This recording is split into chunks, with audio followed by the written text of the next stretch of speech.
وعلیکم السلام ورحمۃ اللہ وبرکاتہ۔ ارے بھائی یہ کٹری لے کر کہاں سے آ رہے ہو؟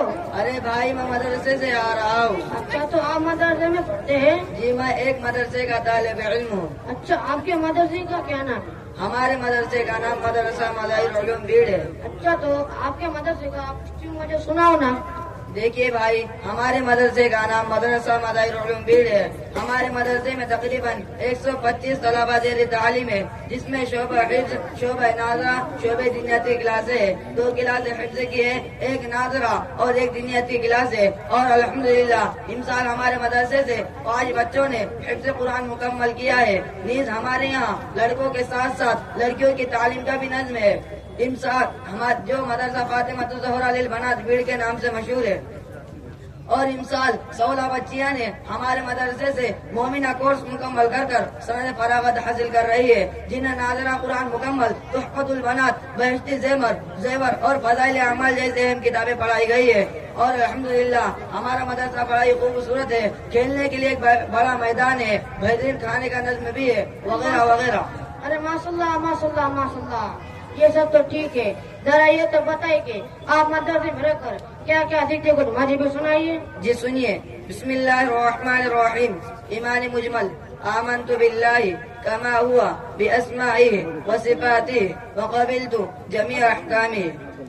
اچھا تو آپ یہ بتائیں کہ آپ حافظ عالم بن کر کیا کریں گے؟ جی میری دنیا یہ ہے کہ جس طرح میں نے قرآن و حدیث سیکھا اور دین کا علم حاصل کیا، اسی طرح میں بھی آنے والے نسلوں کو قرآن و حدیث سکھاؤں گا اور دین کی خدمت کروں گا انشاءاللہ۔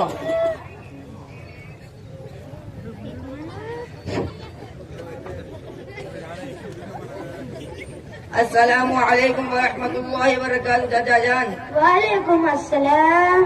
چچا جان یہ گٹھری لے کر کہاں جا رہے ہو؟ آج ہم نے یہاں بازار لگایا، چاچی کے لیے سبزی لانا ہے۔ اتنی عمر میں آپ پیدل جا رہے ہیں، کوئی لڑکا نہیں جو سودا لے آئے؟ ارے بیٹا یہ سب حال مت پوچھو، بیٹا بیٹی پوتا پوتی سب ہے، لیکن ایک بھی کوئی کام کا نہیں ہے۔ ایسے کیوں کہہ رہے ہو؟ اولاد تو اللہ کی نعمت ہے، آپ اپنے بیٹے سے اتنا کیوں ناراض ہو؟ بیٹا ہم تو اللہ سے کہتے ہیں کہ ہمیں جیسے اولاد دی ہے تو کسی کو ایسی اولاد نہ دے۔ ارے تو نہ کو نا،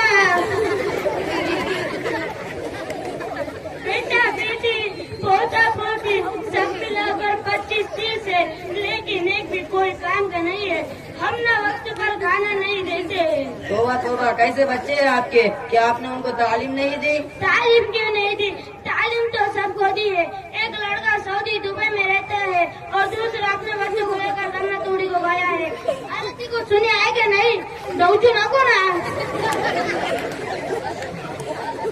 ایک لڑکا سعودی دبئی میں رہتا ہے اور دوسرا اپنے بچوں کو لے کر گنا توڑی کرناٹک کو گیا ہے۔ ان دونوں سے ہمارا کوئی مطلب نہیں ہے۔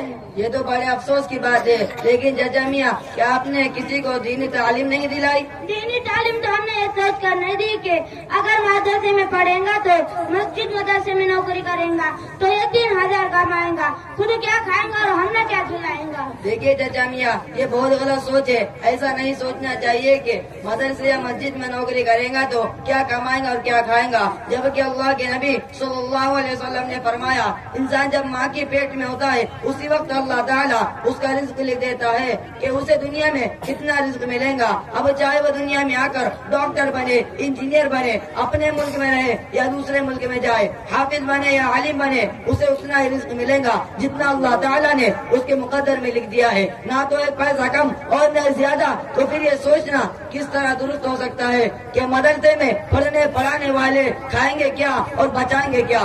دوسری بات، زندگی کے اندر مال کا ہونا ضروری نہیں ہے، سکون اطمینان کا ہونا ضروری ہے، چاہے مال کم کیوں نہ ہو، رات کو آسانی سے سکون کی نیند آ جائے یہی کافی ہے۔ اور الحمدللہ ہم مدرسے والے رات کو تو چین کی نیند سوتے ہی ہے، لیکن ہمارے یہاں دن میں کھانے کے بعد ابھی قول اللہ کبھی نہیں چھوٹتا۔